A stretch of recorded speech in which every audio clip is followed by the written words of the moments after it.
반갑습니다. 성가 감상담을 나누고 있는 방길튼 교무입니다.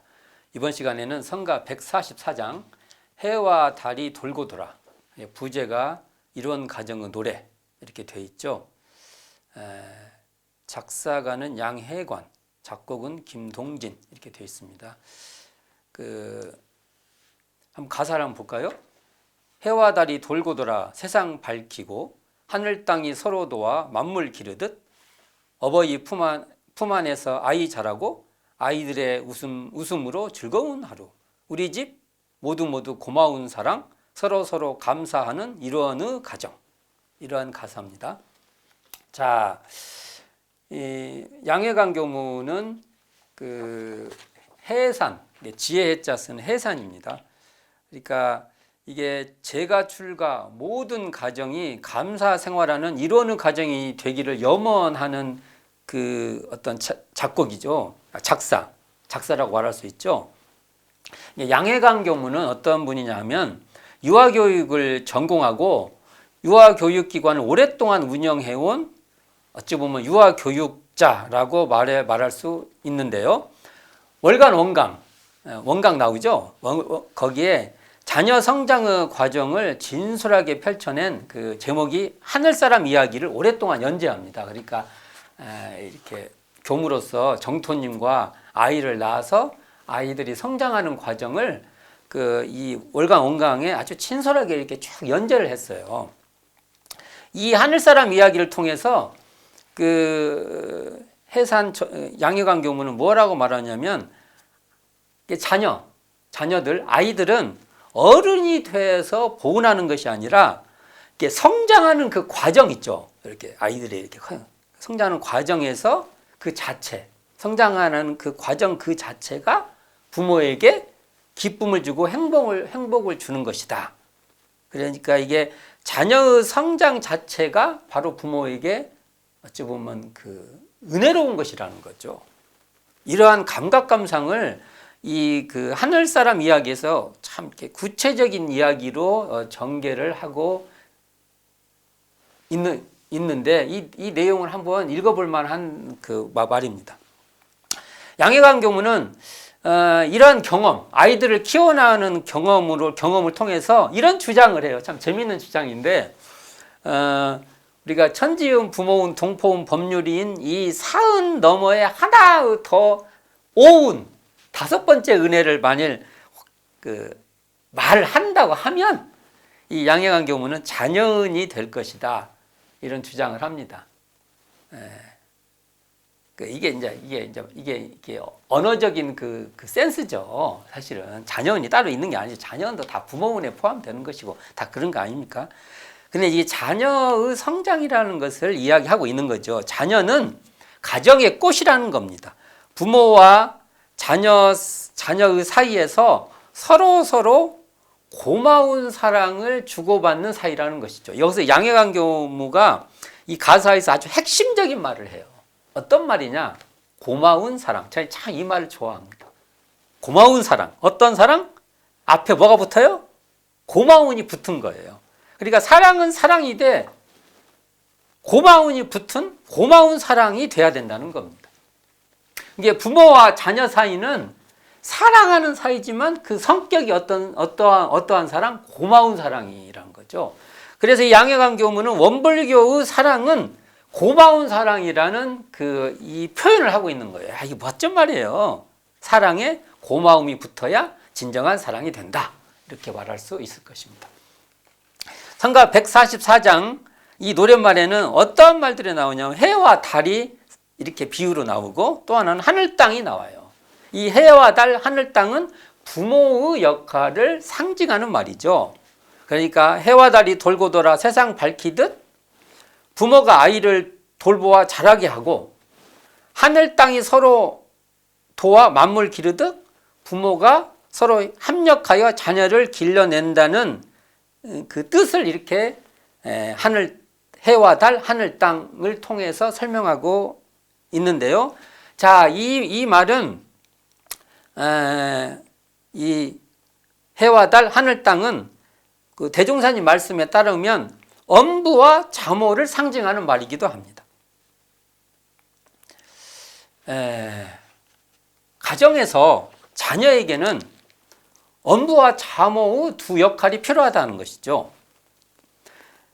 근데 여기서 그 엄한 면과 엄한 어떤 그 엄에서 그 어떤 규칙, 질서 이런 것도 가르쳐야 되고 또 자비스러움, 규칙이나 질서나 그런 어떤 그 구분이 아니라 통합되는 면, 하나는 구분되는 면, 하나는 통합되는 면, 두 면을 다 이 가정에서 부모가 자녀와 관계에서 이렇게 선물, 사랑, 고마운 사랑을 줘야 된다 이런 뜻이 되겠죠. 그러나 여기서 한 가지 우리가 살펴봐야 할 것은 이러한 엄부와 자모는요 생물학적 구분이 아니라 부모의 역할을 상징하는 말이다. 그러니까 가정은 부모운이 발현되는 그러한 현장이다. 이렇게 볼 수 있죠. 제가 늘 엄부와 자모 얘기를 하면은 듣는 말이 있어요. 왜? 아버지는 엄해야 되고 어머니는 자비스러워야 되냐? 왜 이렇게 고정을 시키냐? 이 말이에요. 이게 다 상징적인 말이죠. 상징적인 말이죠. 그러니까 우리가 아버지라는 뜻은 이렇게 질서, 엄부를 상징하는 말이고 질서를 상징하는 말이고 어머니라는 분은 질서보다는 이렇게 포용하는 것을 상징하는 말인데 사실은 이것은 꼭 그 아버지도 상황에 따라서는 자비스러운 것이고 우리가 엄모 역할을 하는 거죠. 아버지라 해도 엄마도 자비스러운 역할을 하지만 상황에 따라서는 엄부 역할을 하는 거죠. 이건 상징적으로 받아들여서 상황에 따라서 생물학적으로 아버지 어머니 정해져 있는 게 아니라 이 상황과 그 역할에 따라서 엄한 역할도 하고 자비스러운 역할도 해야 된다는 뜻으로 받아들이면 될 것입니다. 자, 이 가사를 보면 아이들은 웃음꽃이 피어나고 즐거운 하루가 된다는 내용이 나와요. 여기 보면 아이들의 웃음으로 즐거운 하루. 자, 또 서로 감사하는 일원의 가족. 자, 이렇게 되기 위해서는 어떻게 돼야 되냐는 것을 한번 좀 소태산 대종사의 교리에 따라서 한번 살펴보면 법신불 일원상이 드러날 때 부모는 부모운이 된다는 겁니다. 부모와 자녀 사이에 고마운 사랑이 그때 넘쳐나게 된다는 것입니다. 법신불 일원상이 드러나는 그러니까 일원상을 마음에 모시어 일원상으로 이 부모와 자녀가 이렇게 만나게 될 때 그 아이들은 웃음꽃이 피어나고 서로 감사하는 일원의 가족이 된다는 것이죠.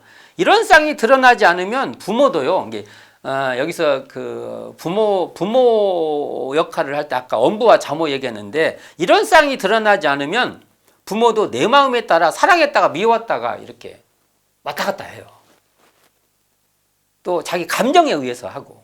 그래서 잘못하면 사랑하는 자녀도 미움의 대상으로 전락하게 떨어지게 된다는 것이죠. 그러므로 일원의 가정, 여기서 마무리 결론으로 일원의 가정이 나오지 않습니까? 일원의 가정은 일원상으로 부모를 모시고 일원상으로 자녀를 사랑하는 것이다.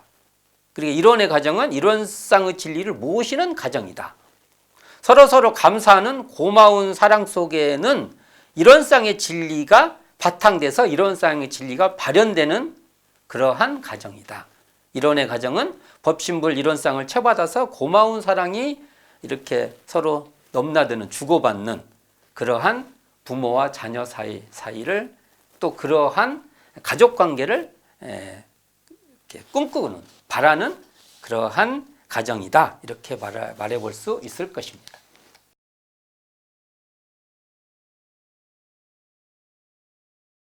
자, 그렇다면 이 가사에 나오는 일원의 가정이라고 할 때 이 서로 감사하는 일원의 가정이 되기 위해서는 가정이란 건 무엇인가라는 것을 좀 살펴볼 필요가 있는데요.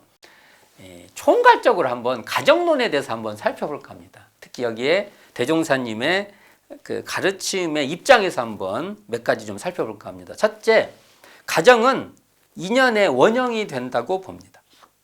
그러니까 자녀들이 처음에 가정에서 부모를 만나는데 그 어떤 남성상의 원형도 되고 여성상의 원형도 된다는 거예요.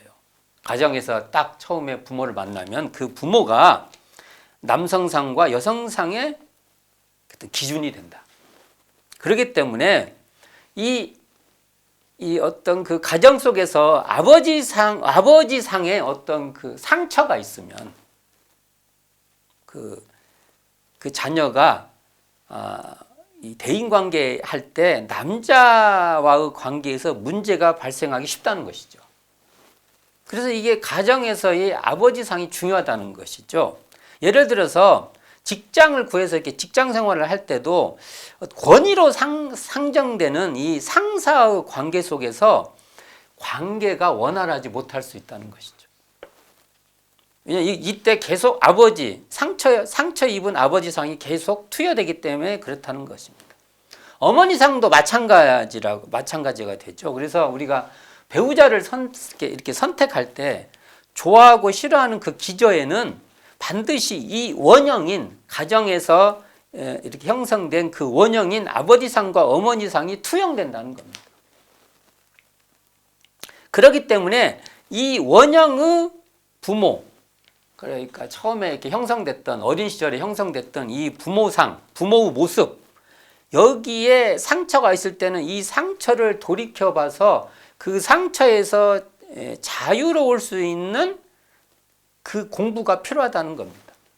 이때 이 방법 중 하나가 부모가 믿고 부모에 대해서 어떤 그 감정, 상처, 어떤 깊게 박혀 뭐가 있으면은 이것에 대해서 화해를 하는 겁니다. 이 화해는 부모가 잘해서 화해를 하는 게 아니고요. 자기 자신을 돌이켜봐서 그것을 객관적으로 거리두기를 할 수 있는 힘이 필요하다는 겁니다. 어린 시절에 있었던 그 부모 상에서 물들지 않는 그 자리, 그 상처 입었던 그 자리를 돌이켜봐서 거기에서 벗어날 수 있는 그 힘을 가져야 되는데 이 방법 중 하나가 부모와 화해를 하는 겁니다. 내면에서 화해를 시도하는 것이죠. 이것은 김정코 스스로 참여하는 겁니다. 그러니까 청정한 일원상으로 부모를 바라보는 겁니다. 아, 부모도 그럴 수 있겠구나. 부모도 한 인간으로서 실수할 수 있고 부족할 수 있구나라고 그 어떤 그 스스로의 힘이 커져 버리는 겁니다.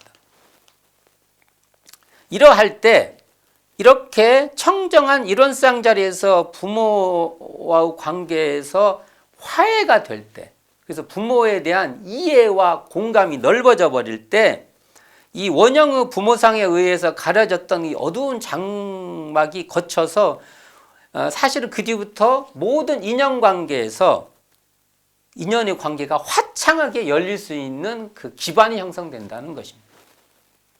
둘째, 가정은요, 인연 작복의 최전선이라는 겁니다. 그러니까 그 가정에서 인연 작복하는 방식으로 만나는 모든 대인 관계에서 그 복락을 장만할 수 있는 그 기본이 형성된다는 겁니다. 그래서 너무 가정이 중요하다는 것이죠.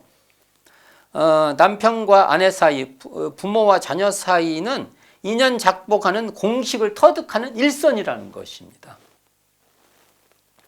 공식을 모르면 문제를 이렇게 풀 수 없듯이 이 인연 작복의 공식을 가정에서 잘 배우지 못하면 사회생활에서 문제가 발생하는 경우가 많게 된다는 것입니다. 이처럼 가정은 인연 작복을 체득하는 어떤 그 시발점으로서 굉장히 중요합니다. 그래서 정산 종사님께서는 세전에서 가정의 도를 밝힐 때 뭐라고 하냐면은 가까이 있는 부부의도, 부모의도, 자녀의도, 형제의도가 있다고 하면서 이 도를 잘 실행해서 그 각각의 사이에서 은덕을 이렇게 펼쳐야 된다라고 정산용사님은 말씀하시는데요. 특히 이런 가정은 부모 보훈의 실천장이라는 것입니다. 이렇게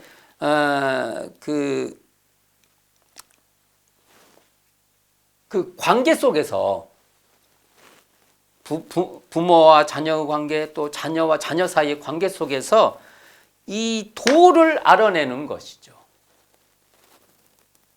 이런 것을 실천할 수 있는 장이, 또 배우는 장이 바로 가정이다 이겁니다. 자, 여기서도 사실은 그 부모와의 관계에서 이런 쌍의 진리, 부모가 정말 자녀를 대할 때 이 깨끗한 마음으로 자녀를 대해주고 이 평등한 마음으로 자녀를 대해줄 때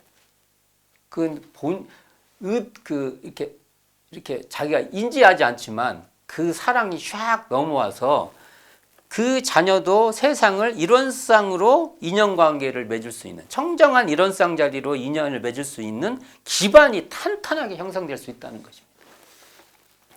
또 가정은 공익의 기반입니다. 과거 가족은 대가족 가문이었어요. 가문이라고 해야 맞습니다. 가정이라고 할 수가 없어요. 사실 이 가정이란 말도 근대 용어예요. 옛날에는 사실은 가문 이렇게 말해야죠. 근데 자본주의 체제를 넘어오면서나 이 대가족이 어떤 형식으로 변화가 되냐면 이게 삼각형 구조로 됩니다. 어떻게 되냐? 부모, 자녀 이렇게 삼각형 체제로 형성됩니다. 가문이라고 하면 이게 삼각형으로 안 돼요. 옆에 막 좌우 엄청 이렇게 퍼져 있죠. 그래서 우리가 가계도를 이렇게 꿰고 있어야 될 정도죠. 지금은 거의 삼각형 구조다. 그래서 이게 삼각형 구조로 재편된 거죠. 현대의 가정이라고 하면. 근대 위의 가정은요, 사실은 소비의 최전선에 있습니다. 소비하는 어떤 자본주의 체제의 소비하는 가정이 되죠. 또한 이게 소비의 주체라고 말합니다. 그것을 소비의 주체. 이게 자본으로 자녀를 양육한다. 자본주의 체제 속에서의 그 어떤 그 가정의 양육 체제에 있다는 겁니다. 그래서 이것을 이렇게 좀 안 좋게 조금 문제점 있게 봤을 때 닫힌 가족 삼각형이다 이렇게 봅니다. 삼각형이 아까 부모 자녀 이 관계가 닫혀 있어요. 그 안에 딱 이렇게 그것만 알아요. 자기 이 안에만 이 삼각형 안에만 갇혀서 그 안만 잘 되면 된다. 딱 고정되어 있는 이러한 사회다 보죠. 근데 이것을 열이죠. 이 닫힌 것을 열어서 주변과 관계하고 또 그 공도를 포괄할 수 있는 그러한 가정으로 돌이켜야 된다는 것이 소태산의 가족관이다, 가정관이다 이렇게 말할 수 있을 겁니다. 이게 어디 나오냐면 정전에 과거 공도사업 결함 조목이 이렇게 나옵니다. 가정에 헌신하여 가정적으로 숭배를 받는 것과 공도에 헌신하여 공중적으로 숭배를 받는 것이 무엇인지 아는 사람이 적었음이요라고 제시합니다. 그러니까 이게 어떤 결함이 있는데 이러한 결함이 있다는 거죠. 가족을 소비의 시장에서 서로 선물을 주고받는 그러한 나눔의 공간으로 변화시키려고 한 것이 소태산 대종사의 경륜이다 이렇게 말할 수 있죠. 한마디로 열린 가족이 돼야 된다는 겁니다. 다친 가족은 부모, 자녀, 가족 삼각형만을 위한 이 고독한 어찌 보면 폐쇄된 이 가족관을 열어주죠. 그러니까 이게 대화하는 이렇게 타인들과 대화할 수 있는 열린 그런 가족으로 바뀌고요. 타자를 존중하고 공감할 수 있는 그러한 가족 구성원으로 만들어야 된다. 그러니까 근데 여기서 참 이게 소태산 대종사의 그 특징 중 하나인데, 소태산 대종사는 그 자력양성, 사회에서 자력양성과 공도자 숭배를 동시에 강조하는데, 이 말은 이렇게 바꿔볼 수 있습니다. 개인의 자유가 존중되면서나 서로 함께하는 연대하는 관계. 그러니까 가족이 한편으로는 서로 그 가족의 그 구성원의 개인의 자유가 충족되면서, 그러면서나 또 서로 가족이 연대하면서나 그 연대가 다른 타인의 집단하고도 폐쇄되지 않는 그런 관계를 시도하려고 우리에게 제시해 주신 분이 소태산 대종사의 가족관이다, 이렇게 말해 볼 수 있습니다. 이것을 언어로 표현한다면 자유로운 연대 또는 개인 있는 우리, 이렇게 말해 볼 수 있는데요. 우리는 이 가치를 이렇게 볼습니다. 조직에 종속되고 조직에 희생하는 개인으로 길러서는 안 된다는 것. 이렇게 되면 우울한 삶이 된다는 겁니다. 개인이 존중되고 개인의 자유가 보장되는 그러한 찬란한 주인공들이 서로 유대하는 그러한 열린 가족이 돼야 된다. 이렇게 볼 수 있죠. 자, 하나 더 추가한다면은, 가정이라는 말에는 그 가정, 그러니까 그게 뜰이 있는 것입니다. 그러니까 아까 말한 대로 가족 삼각형, 부모, 자녀의 관계 속에서 사실은 게 상징적으로 보면 엄마와 자식의 관계는 친밀성이 형성됩니다. 친밀성. 이게 상징적인 겁니다. 또 상징적으로 아빠와 자녀의 관계는 사회성, 이게 질서죠. 사회성을 길러줍니다. 엄마로 상징되는 친밀성의 관계가 약화돼도 안 되고요. 아빠로 상징되는 사회 질서의 관계, 질서감, 어떤 사회의 어떤 관계를 맺는 그러한 어떤 능력, 이것이 약화돼도 안 된다는 겁니다. 이게 이제 소태산 대종사는 엄부와 자모 이 관계로 상정되고 있는데, 바로 이런 것들이 우리들의 인간 사회를 살아가는 깊은 뿌리가 되는데, 이런 뿌리들이 다 이 가정에서 기본적인 게 형성된다는 것이 굉장히 중요합니다.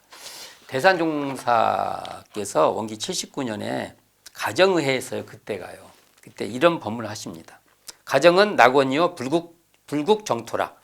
부모님은 자비 부리시니 자녀는 불보살로 진리가 부모님께 의탁시켰다. 그러므로 서로 진리와 도와 법과 철학으로 스승 삼고 상봉하교의 의무와 책임을 다하여 보훈의 일꾼이 됩시다. 이 말씀으로서 이 가정의 중요성을 강조하고 있습니다.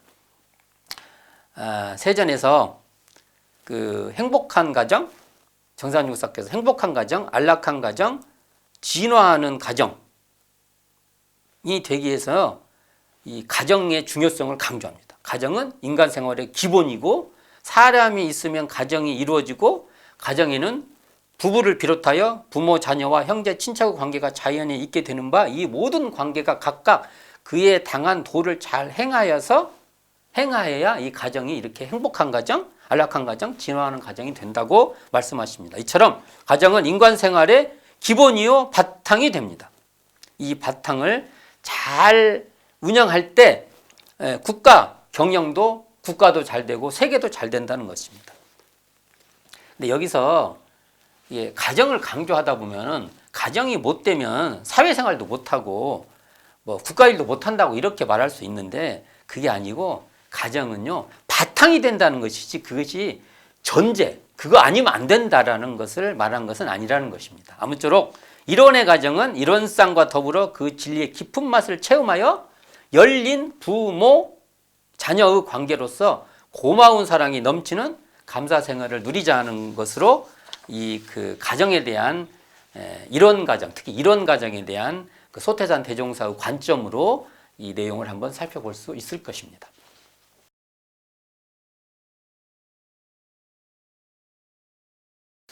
성가 144장 해와 달이 돌고 돌아, 이론의 가정, 부제가 이론의 가정, 이론 가정의 노래죠.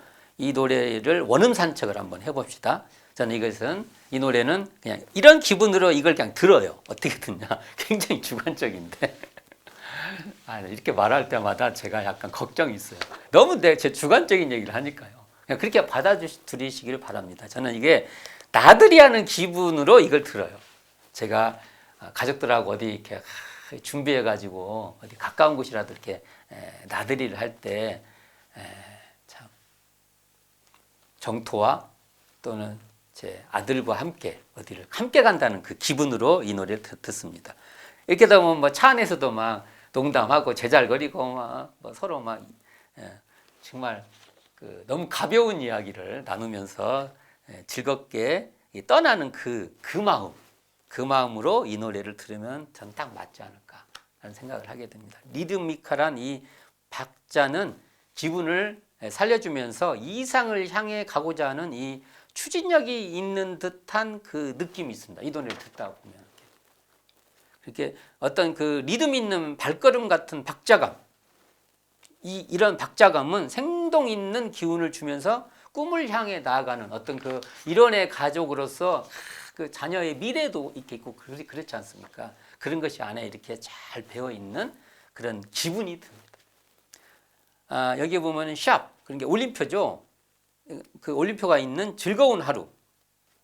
이때도 이게 살짝 올려서 음감 있게 부르는 것이 더욱 정감이 있다고 보고요. 아이들의 웃음으로를 저녁 뭐라고 할까, 아이들이 이렇게 웃으니까 이렇게 같이 식사를 할 때, 저녁 식사를 한다고 할 때 서로 모여서 이렇게 제잘거리고 이렇게 웃음이 이렇게 서로 넘치고 그러지 않습니까? 서로. 그렇듯이 웃음으로 해서 한 호흡 들이쉬고 쭉 이게 치고 오르는 그렇게 부르면 참 좋을 것 같고요. 이게 즐거운 하루의 반음 올림의 이 변음에 따라서 이렇게 업되게 이렇게 이런 것은 좀 노래를 제대로 부르시는 분들한테 이 감정의 이 톤을 이렇게 지도받으면서나 이 맛을 느낌으로 이렇게 싹 불러보고 싶은 욕망이 있습니다.